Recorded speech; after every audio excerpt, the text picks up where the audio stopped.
Y para platicar de este tema tan importante, habilidades para la vida y prevención de las adicciones, tenemos al maestro José Martín Mosqueda, director de Capacitación y Formación del IAPA. ¿Cómo está, profesor?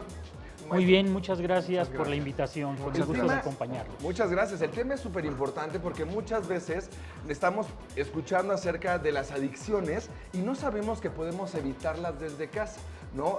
El estar en contacto con los niños, el estar en contacto con los jóvenes y el desarrollar habilidades en ellos que les permita el tener como una personalidad fuerte para no caer en contacto con las drogas. ¿Cuáles son las habilidades que debemos desarrollar en los jóvenes para que puedan tener esta fortaleza de no ser víctima de las drogas?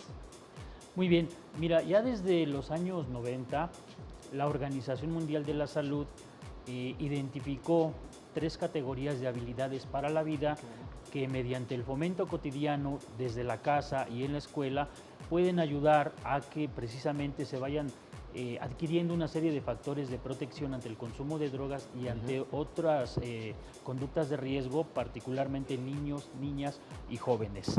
Estas habilidades para la vida se dividen en 3 grandes categorías. Okay. La primera son las habilidades cognitivas, que tienen que ver con la capacidad de autoconocimiento, con el hecho de identificar nuestros valores, nuestras fortalezas, nuestras debilidades también.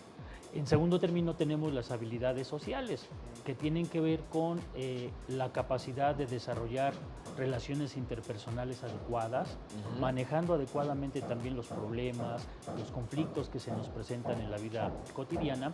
Y la tercera categoría tiene que ver con la identificación y expresión tanto de sentimientos como de emociones. Okay. O sea, es importante. Bueno, ¿y cómo hacemos como padres en casa el sentarnos y decir, bueno, de estas 3 categorías, ¿cuál nos toca directamente a nosotros fomentar? De hecho, nos tocan todas como padres de familia. Nos tocan todas y lo más importante es establecer vínculos de comunicación adecuada. Comúnmente en la vida actual, debido a la dinámica en la que ahora ya los padres, ambos padres, tienen que salir a trabajar para llevar el sustento a casa, muchas veces los jovencitos se quedan bajo la tutela de cuidadores primarios, que son los tíos o son los abuelos. Algo fundamental es que ellos aprendan a escuchar, ¿sí? Muchas veces como adultos pensamos que tenemos la verdad absoluta y no permitimos que los jóvenes y los niños expresen de manera directa, de manera abierta, lo que quieren, lo que piensan, lo que sienten. Entonces hay algunas estrategias para nuestros televidentes en el sentido de mejorar la comunicación, como el hecho de establecer contacto visual al momento de estar en un diálogo con algún interlocutor. El hecho de asentir cuando estamos comprendiendo lo que se nos está transmitiendo.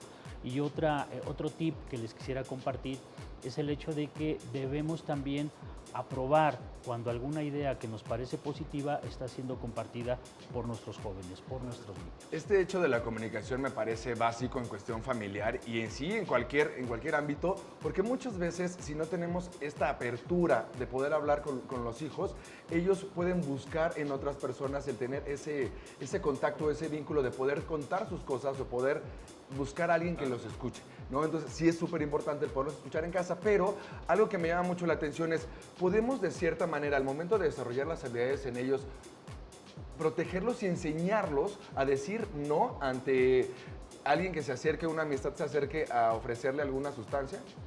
Claro que sí. De hecho, en el Instituto para la Atención de las Adicciones de la Ciudad de México, hace unos meses realizamos una encuesta precisamente con jóvenes para que ellos nos dijeran cuáles son aquellas situaciones que consideran les previenen de iniciarse en el consumo de drogas. Y una de las respuestas más frecuentes era precisamente el sentir que en casa tenían un entorno de confianza en el que la comunicación era fluida y la comunicación se llevaba a cabo en un marco de respeto. De modo tal que la brecha generacional que se va creando entre los hijos, los padres y los abuelos se puede ver acortada, y entonces esto funciona como un factor de protección al momento de hablar con apertura, al momento de hablar con confianza, al momento de hacerles ver a los jóvenes y a los niños que lo que ellos están sintiendo y que lo que ellos opinan es importante para nosotros como adultos, como cuidadores primarios. O sea, de hecho, el tema aquí sería que en casa padres y madres se interesen por acercarse al mundo de los hijos, ¿no? Porque de repente van creciendo y cuando son bebés y demás están como muy unidos, muy dependientes, y de repente se van acercando, o sea, se van alejando y terminan por ser desconocidos que viven en la misma casa. Efectivamente. De alguna manera los padres tendrían que tener o dar ese primer paso, ¿no? O sea, de interesarte, de preguntarte cómo vas, qué sientes, cuáles son tus inquietudes.